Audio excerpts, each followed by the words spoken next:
ماہ رمضان کے 12ویں دن کی دعا۔ بسم اللہ الرحمن الرحیم۔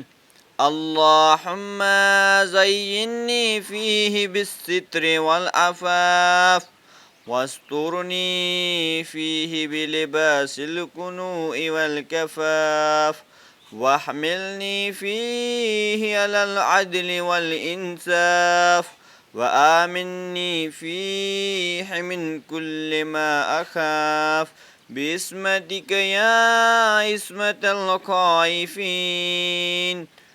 ترجمہ: خدایا مجھے تحفظ اور غفلت سے آراستہ کر دے اور مجھے قناعت اور کفاف کا لباس عطا فرما دے۔